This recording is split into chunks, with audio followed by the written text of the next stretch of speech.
Welcome everybody to the video for slide 3 of this lesson 1 practice activity. In this activity you're going to be labeling the axes of a graph, and you need to get 10 of these correct. And so as always, read those opening instructions. In this assignment you will be given a scenario and be asked to label either the x-axis or y-axis of a graph of the scenario. So when you're ready, you click the button. I think we're ready, so let's do it. Here we see that Chloe is using a pump to drain her backyard pool to get ready for winter. The pump removes the water at an average rate of 15 gallons per minute. Label the x-axis for the graph of the scenario. So this blue line that we see over here represents this scenario that we just discussed. So the question is, what does the x-axis mean and what does the y-axis mean?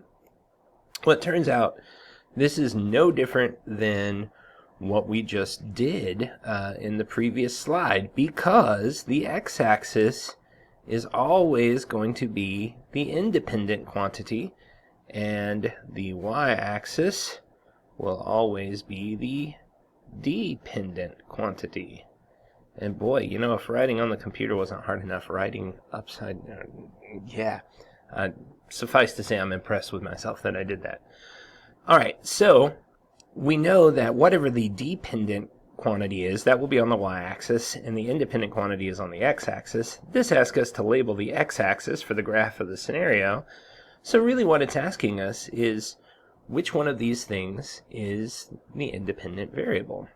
So in this case we have time and volume, so we're asking ourselves, does the volume determine how much time has passed, or does the amount of time that's passed determine the volume? Well, it turns out it's the latter. Time is our independent variable, as it so often is. And so we would select time, and notice that that label pops up there. And so what we see that as time passes, the volume of water in the backyard pool falls as she drains it for the winter. And there you go. You can check your answer and see that we were indeed correct. Well done, us.